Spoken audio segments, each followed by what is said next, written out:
Kaisang tantang semua kader. Siapa berani lawan di Kongres PSI? Kongres PSI di Solo, politik dinasti atau demokrasi sejati? One man one vote. PSI uji janji partai super terbuka? Semua bisa jadi ketum PSI. Tapi, siapa yang punya nyali? Kaisang buka pintu tantangan. Perebutan kursi ketum PSI makin panas. Memandang rencana Kongres PSI di Solo sebagai momentum strategis bagi partai untuk menunjukkan kedewasaan dalam berdemokrasi dan keteladanan dalam membangun tata kelola organisasi yang inklusif.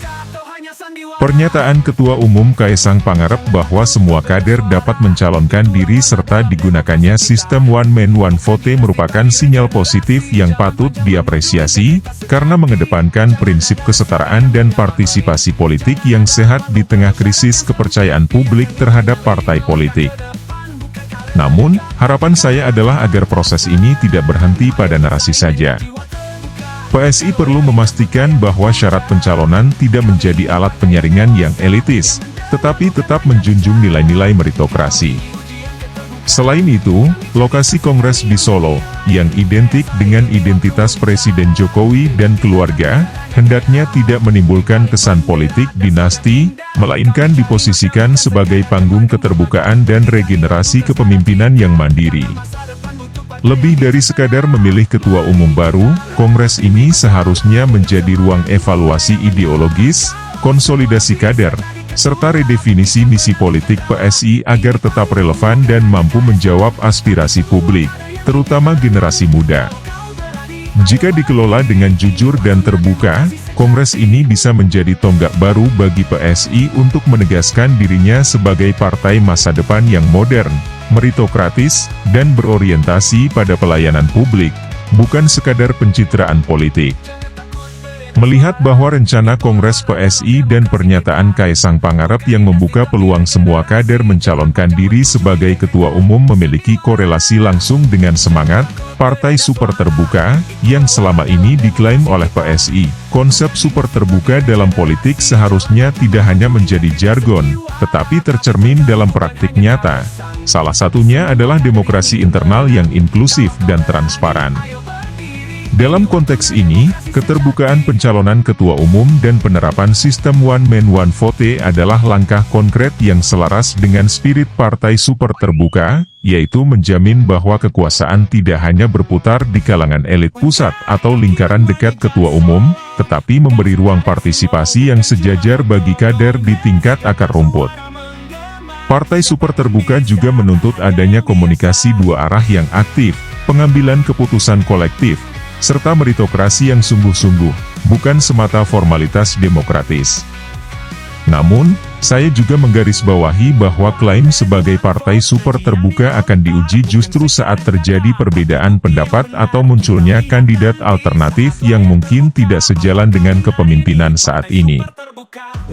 Jika PSI mampu mengelola dinamika ini secara dewasa, adil, dan tanpa represi simbolik atau struktural, maka label super terbuka bukan hanya retorika, tetapi betul-betul menjadi nilai inti yang hidup dalam denyut organisasi. Dengan kata lain, Kongres ini adalah ujian nyata bagi PSI untuk membuktikan apakah keterbukaan yang mereka klaim benar-benar prinsip, atau hanya strategi komunikasi politik semata. Menuju Kongres PSI 2025 di Solo, Kaisang buka pintu kompetisi, pertaruhan politik dinasti.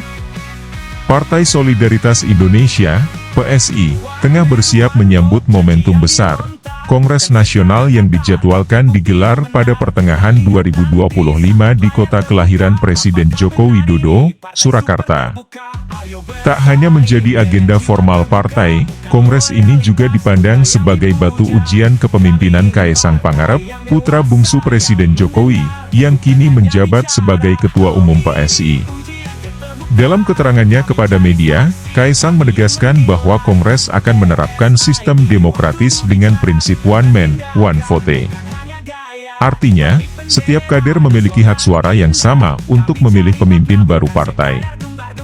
Lebih jauh, Ia menyatakan semua kader memiliki kesempatan untuk mencalonkan diri sebagai ketua umum, selama memenuhi syarat yang akan dirumuskan oleh Steering Committee, SC. Semuanya boleh mencalonkan diri, ada syaratnya nanti akan diumumkan oleh tim SC, kata Kaesang di kediaman resmi Wali Kota Solo, Loji Gandrung, Jumat, 11 April 2025. Solo, simbol atau strategi? Pemilihan kota Solo sebagai lokasi kongres bukan tanpa makna. Solo bukan sekadar tempat lahir Kaesang dan Jokowi, tetapi juga simbol kuat dari akar politik keluarga Jokowi. Kota ini menjadi saksi awal karir politik Presiden Jokowi, dari wali kota hingga menjadi Presiden Republik Indonesia. Menggelar kongres di Solo bisa dibaca sebagai upaya PSI menguatkan kembali citra kedekatannya dengan Jokowi, sekaligus memanfaatkan sentimen lokal demi konsolidasi kekuatan nasional. Namun, sejumlah pengamat menilai pemilihan Solo juga bisa menjadi pedang bermata dua. PSI, yang dulunya digagas sebagai partai anak muda yang menolak politik dinasti, kini justru dipimpin oleh anggota keluarga presiden. Di tengah menguatnya isu politik dinasti, apakah kongres ini akan memperkuat atau meretakkan citra PSI di mata publik muda perkotaan? Menguji demokrasi internal. Kaesang memang menyatakan bahwa semua kader bisa mencalonkan diri. Tetapi sistem open candidate ini hanya akan benar-benar demokratis jika syarat-syarat pencalonan tidak menjurus pada pembatasan terselubung. SC memiliki kekuasaan besar dalam menyaring siapa saja yang berhak maju, dan inilah titik kritis yang harus diawasi publik. Apakah akan ada calon penantang serius dari dalam tubuh PSI? Ataukah Kongres hanya akan menjadi formalitas pengukuhan kembali Kaesang sebagai ketua umum, mengingat dominasi pengaruh keluarga Jokowi di PSI pasca pemilu 2024? 2000 kader dan pertarungan pengaruh. Ketua DPW PSI Jawa Tengah, Antonius Yogo Prabowo, menyebut bahwa Kongres akan dihadiri sekitar 2000 kader dari seluruh Indonesia. Mereka akan berperan sebagai pemilik suara sah dalam pemilihan ketua umum. Besarnya jumlah peserta kongres ini menunjukkan bahwa PSI tengah mempersiapkan gelaran besar, bukan hanya untuk regenerasi kepemimpinan, tetapi juga untuk menunjukkan kekuatan politik menjelang pilkada dan kontestasi elektoral lainnya. Namun, jumlah besar ini juga menyimpan potensi dinamika tinggi. Dalam sistem one man one vote, kekuatan jaringan internal dan loyalitas kader akan sangat menentukan. Apakah para peserta benar-benar bebas memilih sesuai aspirasi, ataukah akan terikat oleh garis komando dan kesetiaan terhadap pengurus pusat? PSI dan Peta Politik 2029. Kongres ini bukan hanya soal siapa memimpin PSI 5 tahun ke depan. Lebih dari itu, ini adalah fondasi awal menuju konstelasi politik 2029. Jika Kaesang berhasil memimpin PSI melewati masa transisi ini dengan soliditas tinggi, ia tak hanya akan mengokohkan dirinya di panggung partai, tetapi juga bisa menjadi figur potensial dalam percaturan nasional pasca Prabowo. Pertanyaan besar kini bergantung pada dua hal. Seberapa serius PSI ingin mempraktikkan demokrasi internal, dan apakah Kaesang siap menguji legitimasinya bukan sekadar lewat nama besar ayahnya, tetapi lewat kompetisi terbuka? Kongres PSI di Solo akan menjadi saksi jawabannya.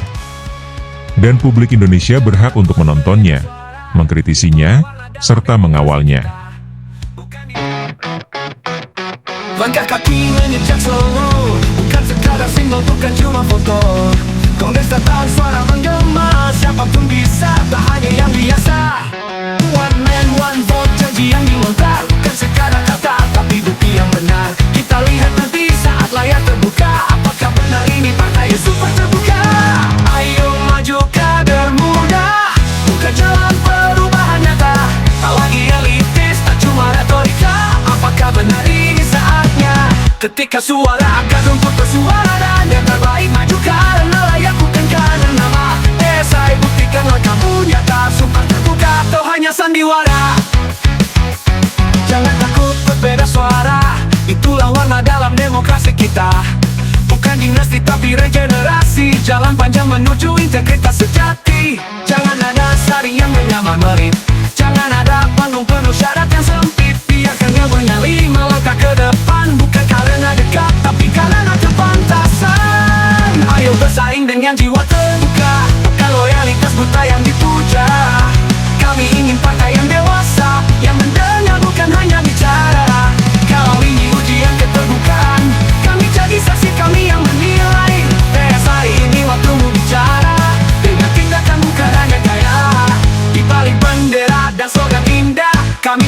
makna bukan sekadar gemar-gembor megah. Buktikan nilai bukan sekadar citra, karena masa depan butuh partai yang bijaksana. Mari kita rebut mimpi bersama dengan semangat muda yang menyala. Kalau semua bisa jadi ketua, buktikan benar bukan drama. Ini panggung bukan hanya kaisang, tapi semua kader yang ingin menang. Kalau kau berani, ayo berdiri. Ini waktunya demokrasi sejati.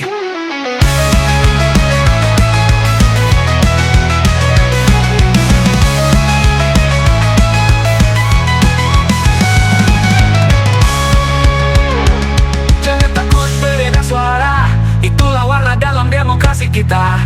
Bukan dinasti tapi regenerasi, jalan panjang menuju integritas sandiwara.